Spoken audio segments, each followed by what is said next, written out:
Aunque han reconocido su afinidad mutua, tanto el presidente de la Suprema Corte de Justicia como el titular del Ejecutivo han sostenido que su agenda es independiente, que el Poder Judicial opera de forma autónoma y que, contrario a Felipe Calderón, el presidente López Obrador no busca presionar ni intervenir en sus decisiones. Eso dice el ministro presidente de la Suprema Corte. Veamos el contexto. Tras la renuncia de Eduardo Medina Mora, el ministro presidente de la Suprema Corte de Justicia de la Nación, Arturo Saldívar, volvió a defender la independencia del máximo tribunal de la Nación. Esto luego de que la Unidad de Inteligencia Financiera confirmara que Medina Mora es investigado por presunto lavado de dinero y legisladores de la oposición expresaran sospechas sobre un posible pacto de impunidad con el exministro. Saldívar señaló que desde que preside el máximo tribunal no se ha emitido ninguna sentencia sin independencia y reclamó a quienes afirman que la Corte no es independiente sin aportar pruebas. Esta semana dijo también que López Obrador no ha hecho recomendaciones ni intervenido sobre los asuntos que dirime la Corte. Ayer en conferencia el ministro aseguró que durante años ha demostrado su independencia y que siendo presidente, Felipe Calderón ejerció presiones sobre él y el Poder Judicial Federal. Dijo también que no lo denunció públicamente para no generar una crisis institucional, pero que sí informó al Pleno de la Corte. Saldívar fue nominado a la Suprema Corte por Calderón y desde enero pasado preside el máximo tribunal. En varias ocasiones ha dicho que tiene afinidad con la política de López Obrador y que la Suprema Corte no es un contrapoder, sino un poder equilibrador que controla la constitucionalidad y como muestra están las sentencias, los votos y los debates. Esta mañana López Obrador dijo que Saldívar es un hombre íntegro que tiene su confianza y felicitó su lucha contra la corrupción y el nepotismo. Punto y contrapunto.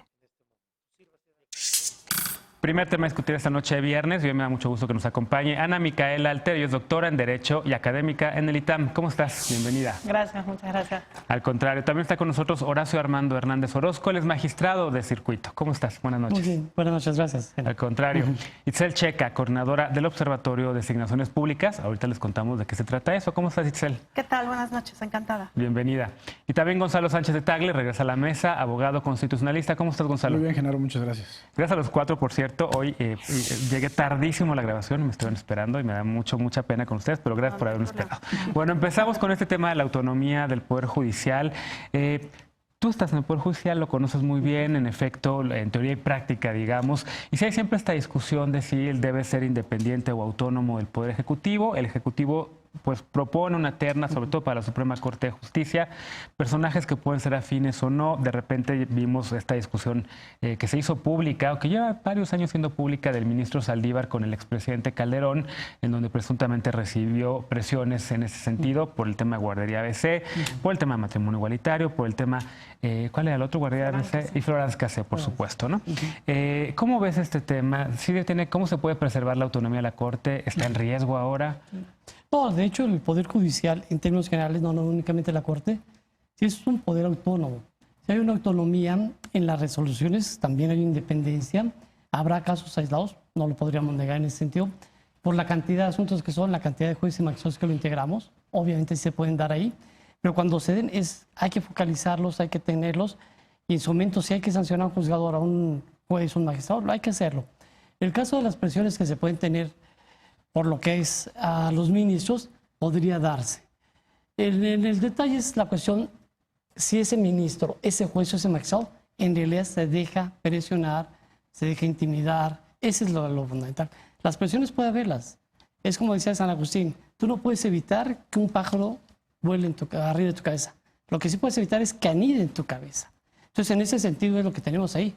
Los juzgadores sabemos que estamos sometidos a presiones, pero tenemos que ser lo suficientemente profesional, tener la capacidad emocional para rechazar esas nociones, tener esa fortaleza y de resolver como tenemos que resolver, apegados a derecho. Entonces, en ese sentido, sí, las presiones las hay, y de todas índoles, pero uno tiene que tener esa capacidad, y yo estoy consciente que en el Poder Judicial, en su mayoría, si no es que en una integridad de un 99%, estamos bajo esa tesitura.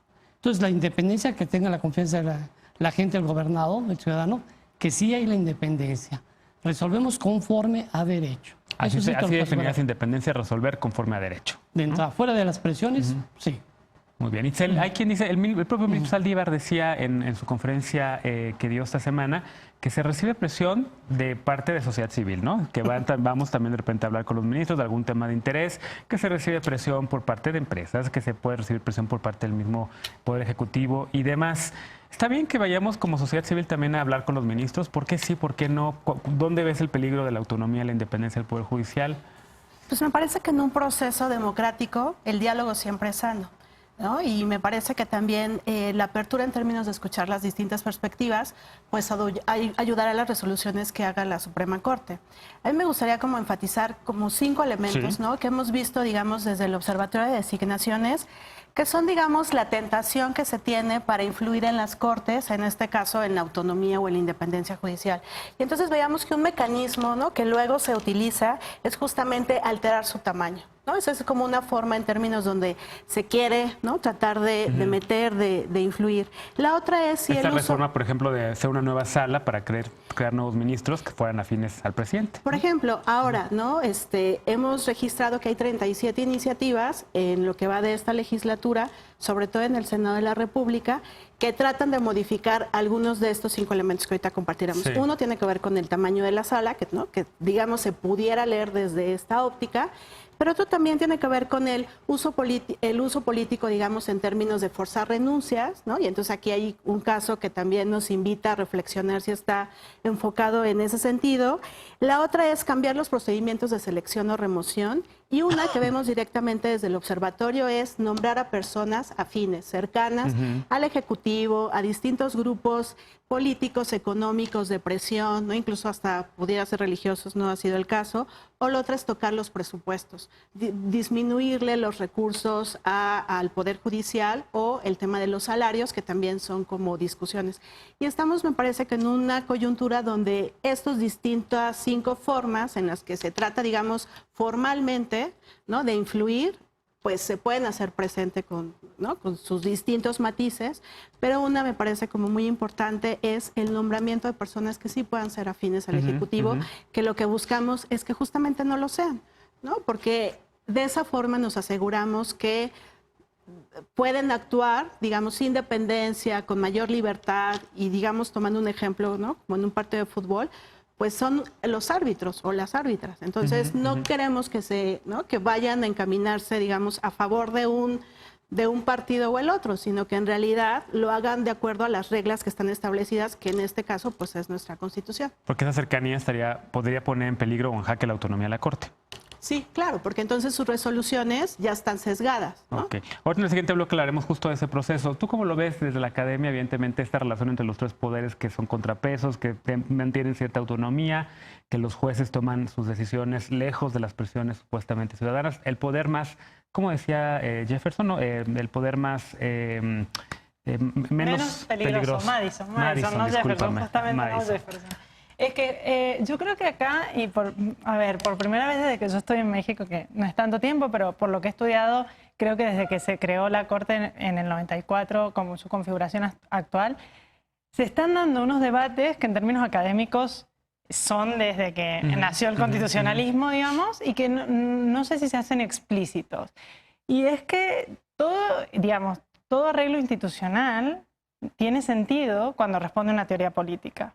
La Constitución en sí es un medio, ¿no? Es una forma de organizar el poder para conseguir ciertos fines. Pero esos fines únicamente están en una filosofía política que las inspira. Y básicamente, ¿cuál es el rol, digamos, o el papel que juegan jueces y juezas en una democracia constitucional? Al igual que cuál es el sistema de división de poderes, hay una disputa que nunca se ha terminado, digamos, de solucionar y no hay una respuesta correcta.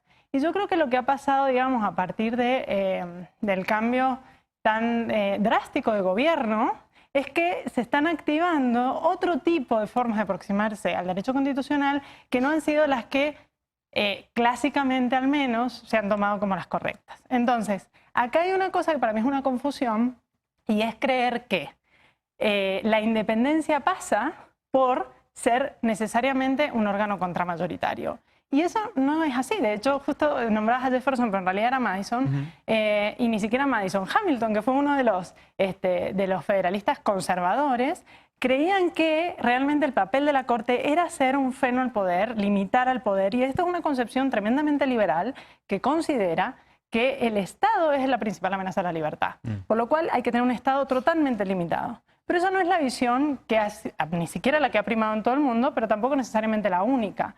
Frente a esta siempre se planteó una visión donde realmente el Estado, las instituciones del Estado, en realidad coadyuvan a generar las posibilidades de la libertad de la gente. Y en ese sentido, la división de poderes no es una cuestión de contrapesos o de límites, sino es una realidad, una división de trabajo que lo que genera es la posibilidad de fines comunes como Estado. Entonces yo creo que cuando el ministro Saldívar ha dicho, quizá, que no son un partido opositor, yo creo que se refiere un poco a eso. No hay transformación posible, no hay cambio posible si tenés obstaculizándote un poder al otro. No hay posibilidad de gobierno si el Parlamento se te opone y no hace leyes a favor. No hay posibilidad tampoco de hacer leyes si el presidente te las veta. Y evidentemente no hay posibilidad de ninguna transformación social si el judicial está poniendo trabas. Que eso no significa no ser un poder independiente. Independencia quiere decir que no estás libre, primero que tenés una autonomía estructural, ¿no?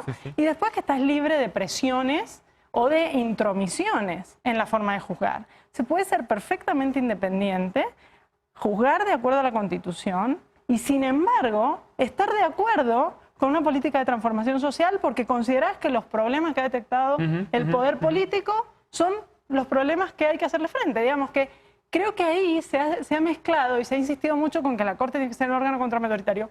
Y no fue en Francia, en los países, digamos, del sistema de common law como Inglaterra y demás tampoco. Entonces digo que ahí creo que hay una discusión que es interesante tener. A ver, Gonzalo, hay 3 definiciones aquí de autonomía. Con todo este debate interesantísimo que nos ponen sobre la mesa, yo pienso en el constitucionalismo y en la presidencia de Estados Unidos, el presidente Franklin Delano Roosevelt peleándose con las cortes por el tema del New Deal, la corte también decidiendo en muchos sentidos el agrandamiento del Estado americano allá. Está pasando un poco ahorita eso aquí también. Estamos viendo ahora con esta cuarta transformación, como la llaman, y con esta cercanía que parece haber entre el presidente Saldívar y todos los proyectos que trae el Ejecutivo. Estamos viendo esa redefinición de hasta dónde debe llegar el Estado. Estamos viendo una simbiosis. ¿Qué estamos viendo? Me gusta mucho lo que dice Micaela, aunque de alguna forma podría ser un debate más bien académico. Sí. Yo sí entiendo la función no solo del poder judicial como tal, sino de los poderes, tanto como funciones, como órganos, que sí están, digamos, para cumplir con su función preponderante, pero también esa función preponderante tiene, digamos, externalidades o tiene consecuencias o derivadas. ¿Y cuáles son esas derivadas? Eventualmente contrapesar el ejercicio del poder. Cuando determinado poder, el que sea, que puede ser el legislativo o el ejecutivo, empieza a abusar, ahorita vemos que es abusar, entonces entra, digamos, como freno de mano para decir, oye, por ahí no. Claro. Abusar, por ejemplo, en el caso del legislativo es una ley que contravenga los derechos humanos. Entonces, el Poder Judicial, en el caso particular de una Corte Constitucional, en México sería la Suprema Corte, sirve precisamente para ejercer ese contrapeso desde el punto de vista normativo, constitucional, que es la protección de los derechos. A mí me preocupa, hablando del caso en particular, lo que te referías al final, del ministro presidente Saldívar y la cuarta transformación, porque sí veo que hay un atentado en contra de esta independencia, en contra de esta autonomía. Por poner algunos ejemplos, cronológicamente hablando, en la campaña López Obrador le preguntaba a las masas enardecidas que qué había hecho la Corte por ellos. Nada respondió. Dijo, y además no las votamos, ¿no? Como digamos, ya metiendo ahí una buena puya. A ver, esa narrativa, ahorita sí que es en el siguiente bloque también, ¿no? Pero, en la mañana del 14 de junio, López Obrador, al contestarle a un periodista que qué opinaba de las suspensiones que le estaban otorgando a los quejosos por los aeropuertos de Texcoco y Santa Lucía, exactamente, dijo, bueno, pues habrá que ver quiénes son, porque probablemente sean parte de los enemigos políticos que tenemos, y en su caso habrá que decir quiénes son. Digamos. Después le envió una carta, o amenazó con enviarle una carta al presidente de la Corte para decirle, oigan, tranquilos, por favor. El subsecretario de Derechos Humanos, Alejandro Encinas, cuando liberaron al Gil, y sobre todo lo liberaron por violaciones al debido proceso y porque lo torturaron, independientemente de lo sensible que pueda ser el caso, atacó al juez y no atacó a la fiscalía, digamos que mal integró las carpetas de investigación. Es decir, yo sí creo que hay un atentado, un ataque velado en contra de la autonomía e independencia del Poder Judicial, sobre todo de la Suprema Corte. Y me parece que el presidente Saldívar está jugando en la cancha que le toca jugar. Él se subió al tablero de López Obrador y esa es la razón por la cual lo vemos tan activo en redes sociales y en medios de comunicación. Y me parece que es brillante y es muy inteligente, porque lo que está haciendo es apropiarse de las definiciones de lo que significa ser autónomo y ser independiente. Lo que tendríamos del otro lado es un poder judicial, un presidente, un representante del poder judicial callado, digamos, como estamos acostumbrados a verlos. Y en este caso él, digamos, se está apropiando, se está apoderando del discurso. Ahora, para definir qué es autonomía judicial, pues en primer lugar le tenemos que preguntar al presidente de la Suprema Corte. Bueno, aquí hay 4 definiciones, 4 ideas sobre la autonomía y demás. Evidentemente, solo para terminar, tú dices, y rapidísimo, dices que sí ves en riesgo la autonomía del Poder Judicial ahorita. Sí. ¿Por acá lo ves en riesgo? No. ¿No lo ves en riesgo? Yo creo que, si puedo aclarar, sí es cierto que estas 37 iniciativas que han dado cuenta bastante, se llegaran a concretar, sí podría haber un riesgo. Las iniciativas del Senado en particular. Sí, sobre todo, por ejemplo, bueno, en un momento incluso se habló de crear un tribunal constitucional, ¿no? De hacer una tercera sala. Yo creo que ahí hay una especie de riesgo, pero que es, como decía también acá el magistrado, es potencial. Por lo tanto es riesgo. Claro, por eso es potencial y podría pasar, pero... Si se convierte en realidad, entonces sí. Podría ser. ¿Por acá ves riesgo? Sí, varias señales. Ok, bueno, regresamos después del bloque, justamente después del corte, aunque creemos que ya corte, para hablar de otro tema en donde podríamos incluso conectar de nueva cuenta el tema de la autonomía, porque desde hace muchos años organizaciones ciudadanas y varios activistas buscamos modificar el proceso de selección de los nuevos y las nuevas ministras de la Suprema Corte. Una oportunidad inesperada para cambiar un método opaco. ¿Cuál es el modelo de selección ideal? ¿Debe seguir siendo prerrogativa del presidente nombrar a integrantes de la terna? ¿Cómo podría nivelarse el piso? Regresamos a Punto y Contrapunto, no te vayas.